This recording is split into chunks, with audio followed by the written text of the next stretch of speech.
Plato pernah menyebutkan suatu kota di dalam bukunya yang berjudul Timaeus dan Critias yang ditulis pada tahun 360 sebelum Masehi. Isi dari Timaeus adalah, di hadapan selat Mainstay Haigilesi, ada sebuah pulau yang sangat besar.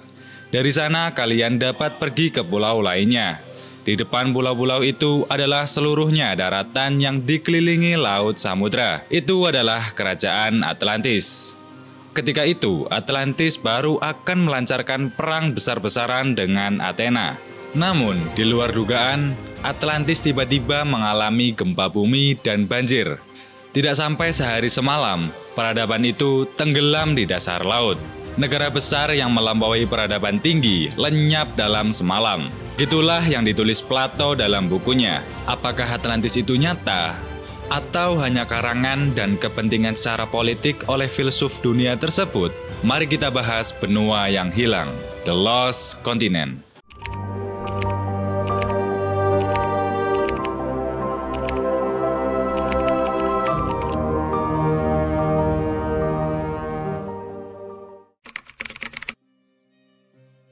Atlantis atau Atlantika yang berasal dari bahasa Yunani yang berarti Pulau Atlas. Kota ini digambarkan sebagai kota yang paling maju di zamannya.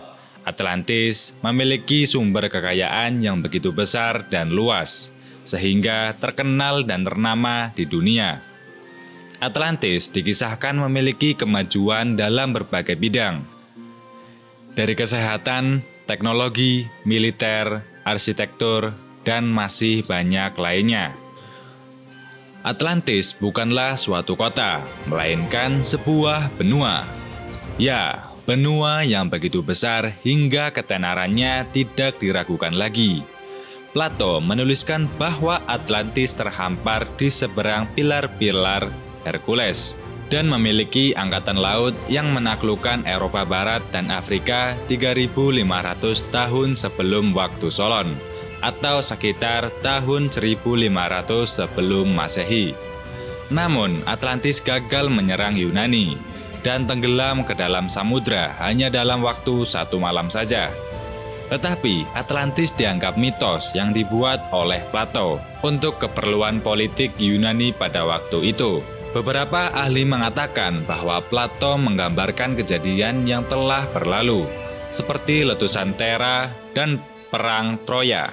Sementara lainnya mengatakan bahwa ia terinspirasi dari peristiwa kontemporer seperti hancurnya Helike pada tahun 373 sebelum Masehi atau gagalnya invasi Athena ke Sisilia pada tahun 415 sampai 413 sebelum Masehi.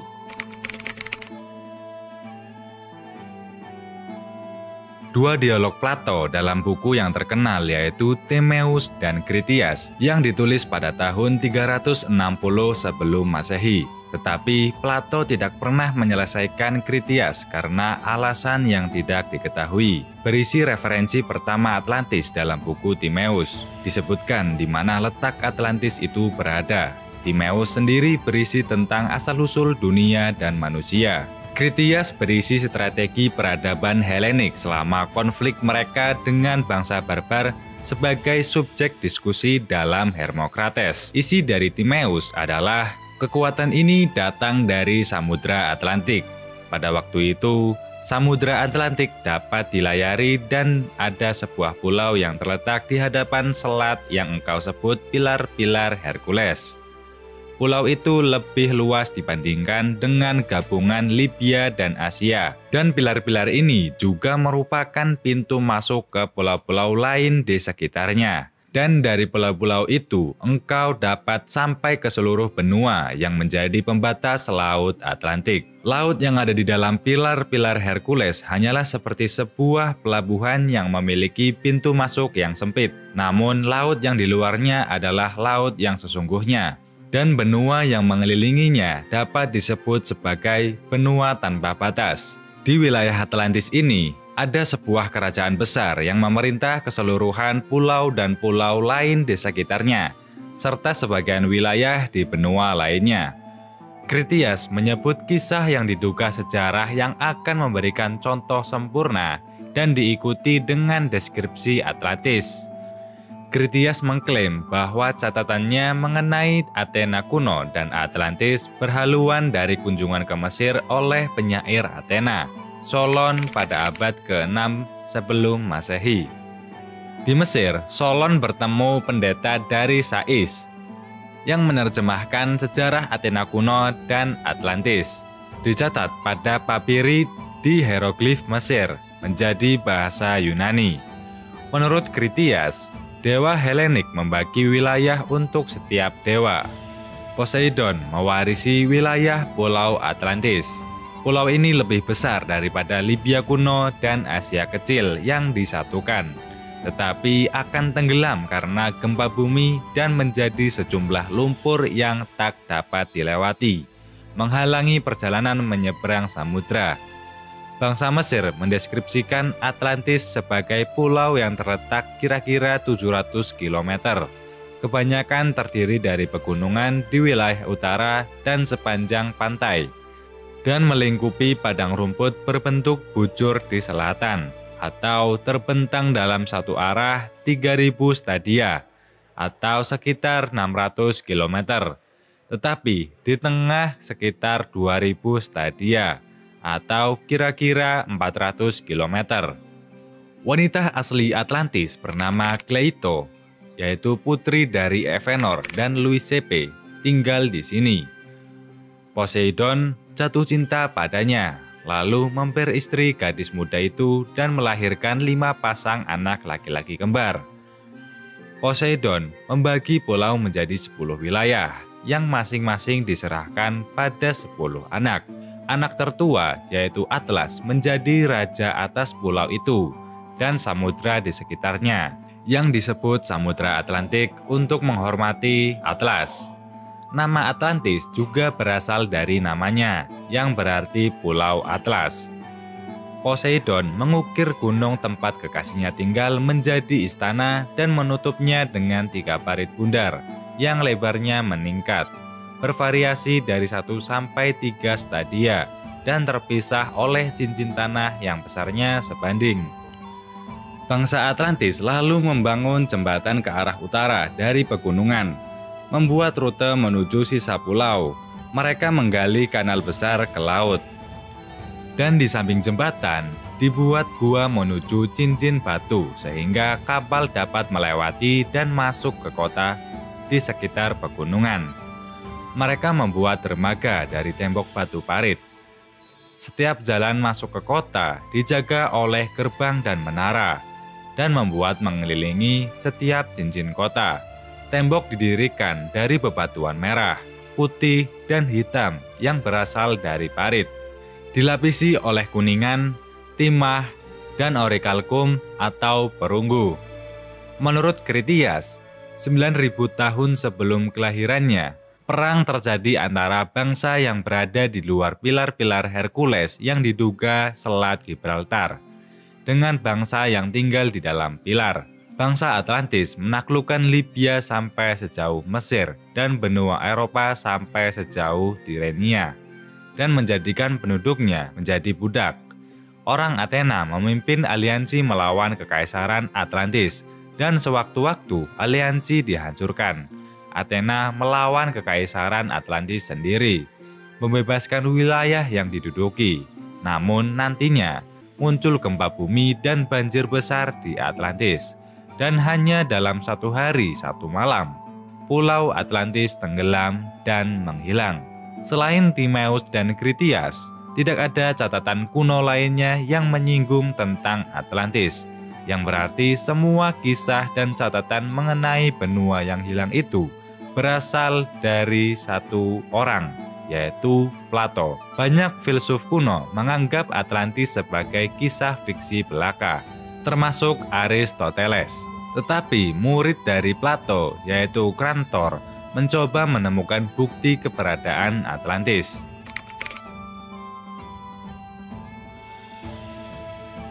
Pada tahun 1882, Ignatius Loyola Donnelly mempublikasikan karya berjudul Atlantis the Antediluvian World. Donnelly mengambil catatan Plato mengenai Atlantis dengan serius dan menyatakan bahwa semua peradaban kuno yang diketahui berasal dari kebudayaan Neolitik tingginya. Selama akhir abad ke-19, gagasan mengenai legenda Atlantis digabungkan dengan cerita-cerita benua hilang lainnya seperti Mu dan Lemuria. Helena Blavatsky menulis dalam The Secret Doctrine bahwa bangsa Atlantis adalah pahlawan budaya. Edgar Cayce pertama kali menyebut Atlantis pada tahun 1923 dan nantinya menjelaskan bahwa lokasi Atlantis berada di Karibia dan menyatakan bahwa Atlantis adalah peradaban kuno yang jaya, memiliki kapal dan pesawat tempur yang menggunakan energi dalam bentuk kristal energi misterius. Ia juga memprediksi bahwa sebagian dari Atlantis akan naik ke permukaan pada tahun 1968 atau 1969. Jalan Bimini yang ditemukan oleh Dr. Jimanson Valentine merupakan formasi batu tenggelam yang terlihat seperti jalan di sebelah utara Kepulauan Bimini Utara. Jalan ini ditemukan pada tahun 1968. Dan diklaim bukti peradaban yang hilang dan kini masih diteliti. Dr. Arison Nunes dos Santos yang merupakan seorang fisikawan nuklir dan ahli geologi, di dalam bukunya yang berjudul The Lost Continent Finally Found, menyatakan bahwa Atlantis berada di Indonesia, Malaysia, Thailand, Brunei, dan beberapa wilayah India. Di dalam bukunya terdapat 3 Atlantis. Yang pertama adalah Atlantis Lemuria, yang sebenarnya terletak di Indonesia dan dihancurkan oleh bencana Toba pada 75.000 tahun yang lalu. Atlantis kedua dihancurkan oleh letusan Krakatau pada 11.600 tahun yang lalu di akhir zaman Pleistosen. Atlantis ketiga berada di lembah Indus di India, yang dihancurkan oleh kekeringan dan tenggelamnya wilayah Delta Indus pada permulaan Kali Yuga pada 3120 sebelum Masehi. Pleistosen berasal dari bahasa Yunani yang berarti yang paling akhir, juga disebut periode Antropozoik atau Quaternary, atau dalam cakupan yang luas berarti zaman es.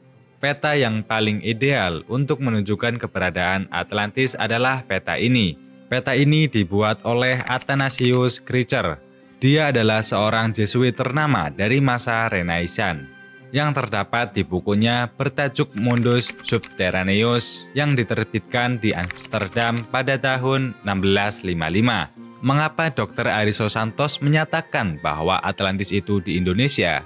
Plato sendiri menggambarkan Atlantis itu sebagai surga beriklim tropis yang penuh dengan segala jenis keindahan dan kekayaan, daratan-daratan yang luas dan ladang-ladang yang indah, lembah-lembah dan gunung-gunung, batu-batu permata dan logam dari berbagai jenis, kayu-kayu wangi dan wewangian, sungai, danau, dan irigasi yang melimpah, pertanian yang produktif, istana bertabur emas, tembok perak, dan benteng, dan lain sebagainya. Pada zaman es, ketika hampir semua kawasan di permukaan bumi tertutup salju dan kekeringan karena ketiadaan hujan yang sangat tidak memungkinkan untuk adanya kehidupan bahkan peradaban itu sendiri, maka satu-satunya kawasan yang memungkinkan untuk ditempati peradaban adalah Khatulistiwa. Cocok seperti apa yang dikatakan Plato. Indonesia sendiri terletak di persimpangan 3 lempeng benua. Ketiganya bertemu di sini, menciptakan tekanan yang sangat besar pada lapisan kulit bumi. Akibatnya, lapisan kulit bumi di wilayah ini terdesak ke atas yang membentuk paparan-paparan luas dan beberapa barisan pegunungan yang tinggi. Wilayah-wilayah ini sangat rawan akan gempa bumi, tsunami, dan gunung meletus itu sendiri. Sebagai contoh, Indonesia sendiri pernah mengalami berbagai macam bencana-bencana tersebut, seperti letusan Gunung Purba yaitu Gunung Toba, letusan Gunung Krakatau Purba, dan yang baru-baru ini pada abad ke-20 yaitu tsunami Aceh pada tahun 2004. Plato menyatakan bahwa Atlantis berada di pilar-pilar Hercules.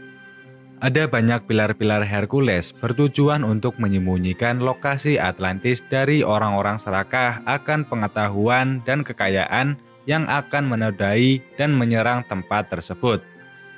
Salah satu tempat bernama Taprobane. Tempat ini sering disamakan sebagai Sri Lanka, tapi itu hanya sebuah kesalahpahaman.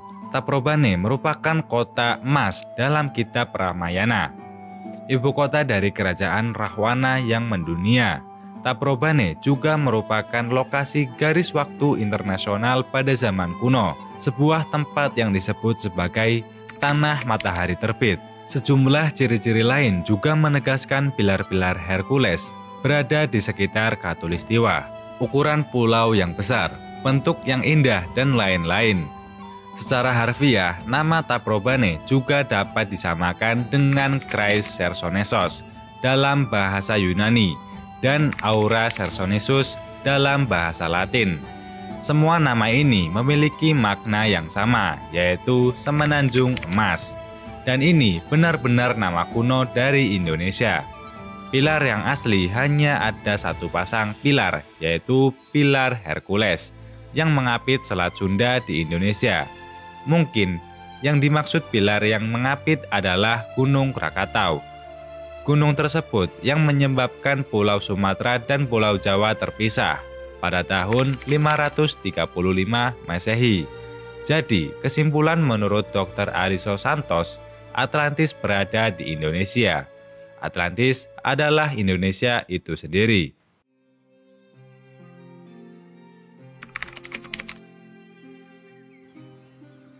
Jadi, apakah Atlantis itu benar-benar ada atau hanya ilusi, mitos, cerita-cerita, atau hanya kepentingan politik yang dibuat Plato? Seperti yang dikatakan sebelumnya, kisah Atlantis hanya berasal dari buku Timaeus dan Critias. Tidak ada catatan kuno lainnya.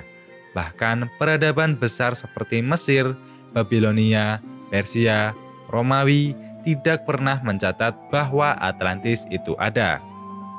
Atau ini hanyalah permainan politik yang dilakukan oleh Plato agar bangsa Yunani semakin maju dalam bidang filsafat, karya seni, dan politik. Tetapi kenapa hanya Plato saja yang mengetahui cerita itu? Seharusnya jika Atlantis itu benar-benar ada, orang-orang yang lahir sebelum Plato menceritakan kepada halayak umum. Kisah Atlantis yang ditulis Plato dalam dua dialognya, yaitu Timaeus dan Critias, menarik salah satu teoris Nazi, yaitu Heinrich Himmler, yang mengkoordinir pada tahun 1938 untuk melakukan pencarian di Tibet. Tidak hanya itu, Atlantis turut menyumbangkan ide-idenya ke dalam seni, sastra, dan budaya.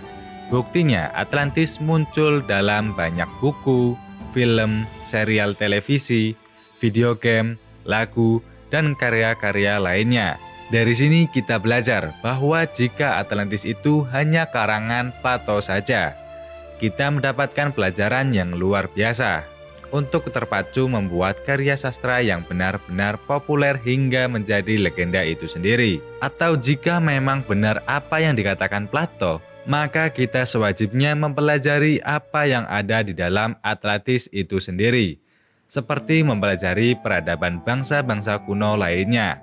Apakah Anda percaya bahwa Atlantis itu memang benar-benar ada? Atau Anda percaya bahwa Atlantis itu hanya hayalan Plato belaka? Silahkan Anda menentukan sendiri mana yang benar dan mana yang salah. Terima kasih.